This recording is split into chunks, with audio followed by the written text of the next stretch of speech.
Mensahe ng Amang Hesus sa langit. Magandang kaliwanagan, nakalulumbay ang mga pusong nasasaktan, hindi lamang sa kung ano paman, kundi sa pananalig ng iba. Ang puso, ang katotohanan ay nasasaktan. Mga pagkukulang, ang puso ay laging umuunawa sa lahat. Nasisilayan, nakagagalak, napakarami ng siyang tinuran. Hindi na tinitignan pa kung ikaw'y tumalikod. Ang mahalaga, tinuran sa iyo ang katotohanan. Nalaman mo ang lahat. Napakaganda ng daang tinuran sa iyo. Sa iyong sisimulang tatahakin.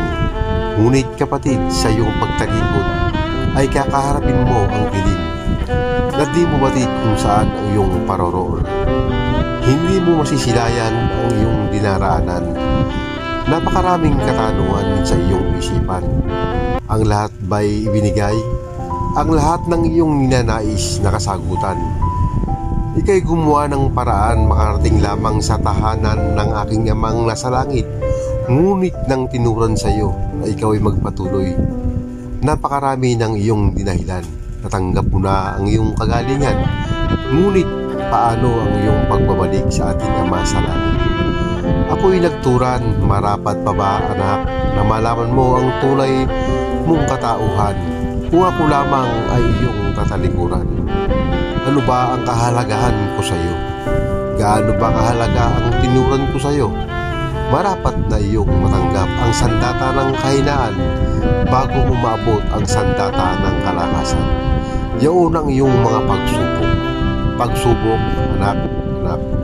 Patawarin mo ako sapagkat hindi kita nagabayan sa iyong buhay sapagkat ako'y wala na sa iyong puso.